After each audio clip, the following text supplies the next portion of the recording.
papasakosiu tokį šlykštų dalyką, bet labai reikalingą žmonėm, kurie nori sveiko proto. Dabar su ta hipnoterapija arba šiaip terapeutu, jeigu jūs pasimsit kažkokią specialistą, kuris tiki magijom, demonais, karma, praeitais gyvenimais,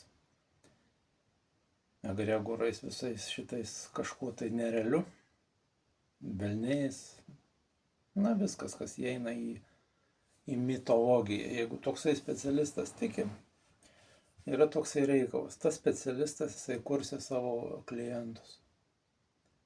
Ir klientas, jisai ieškos būtent tokio specialistų, kuris jam paaiškintų šitą dalyką, kaip tai veikia.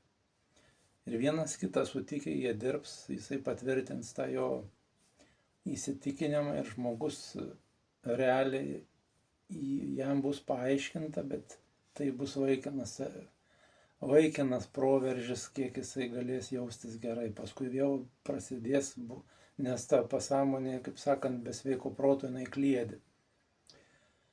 Tai reiškia, ar tasai pabandęs klientas eis toliau ieškoti kito specialisto? Greičiausiai ne. Ir taip sušikti likimai lieka praktiškai visą gyvenimą. Tai dėl ko yra pavojinga eiti pas tos magijas, kortų kėlėjus, kurie mato realybę į ateitį ir panašiai.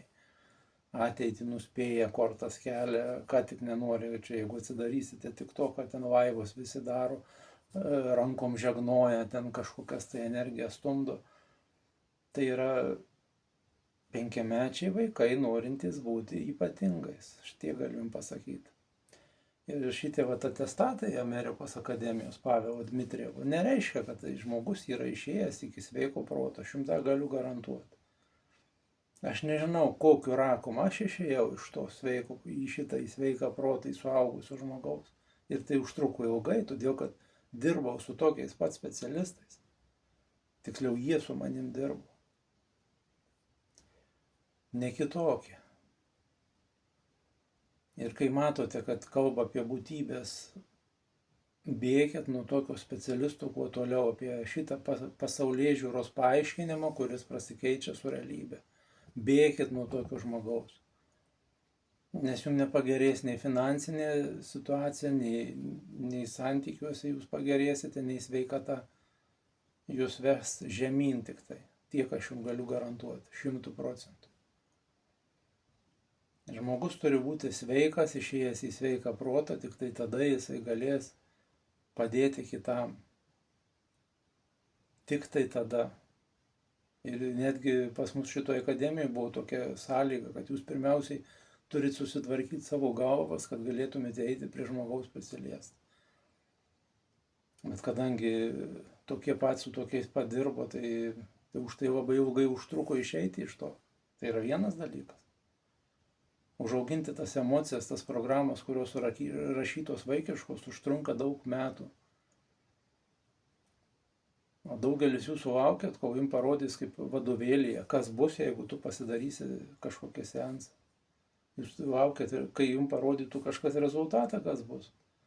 Tada jūs tik tai ryšitės, nes tai yra įrašytos vaikiškos programos. O visi šitie, kurie pabandė, pamatė tos vaizdinius pasąmonėje.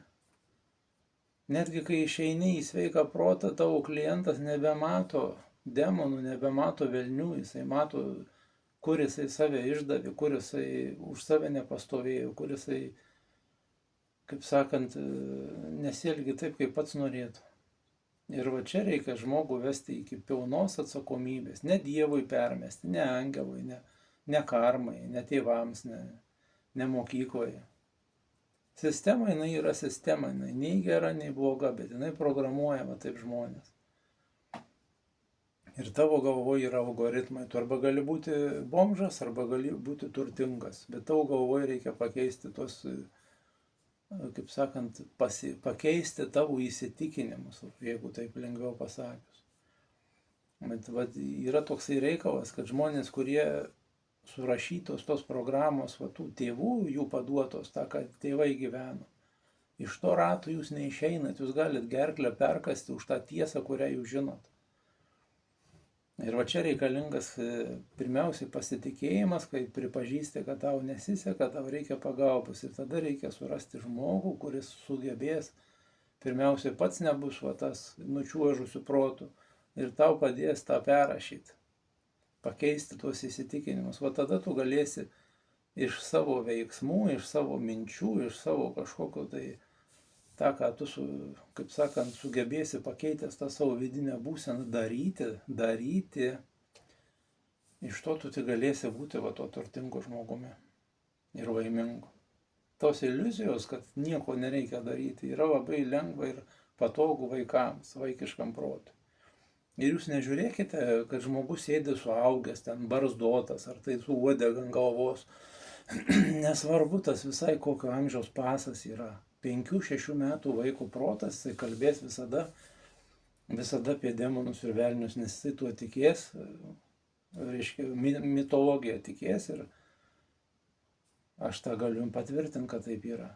Nes aš, kol šventai tikėjau tuo, aš tą pats dariau ir tvirtinau. Dabar man liežuvis neapsiverčia tą daryti.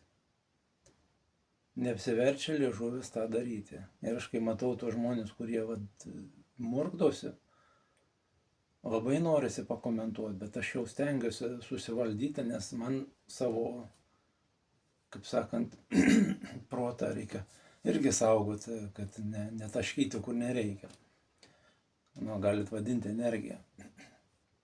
Nes man savo gyvenimą reikia gyventi, o nesvetimus pertikinti visus.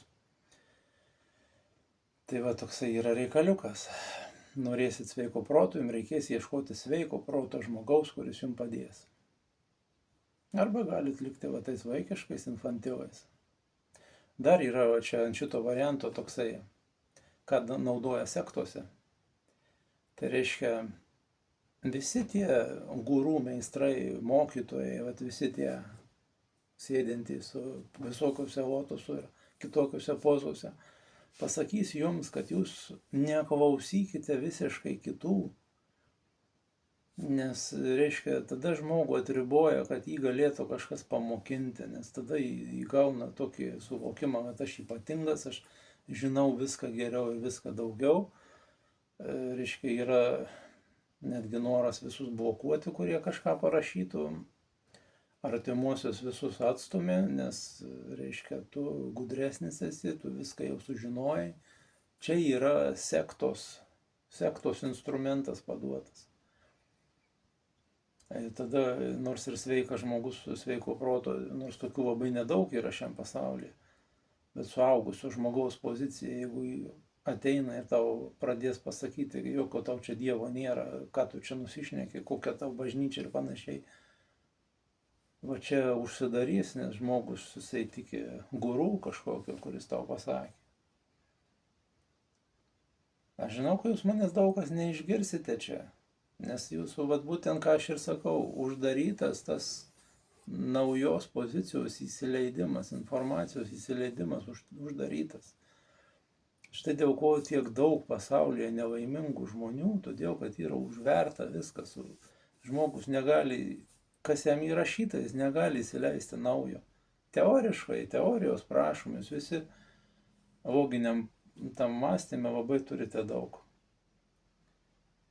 O rezultatai netenkina už tai, kad pasąmonė dirba automatiškai, jinai iš karto protas nori, pasąmonė ant stabdžių spaudžia ir viskas.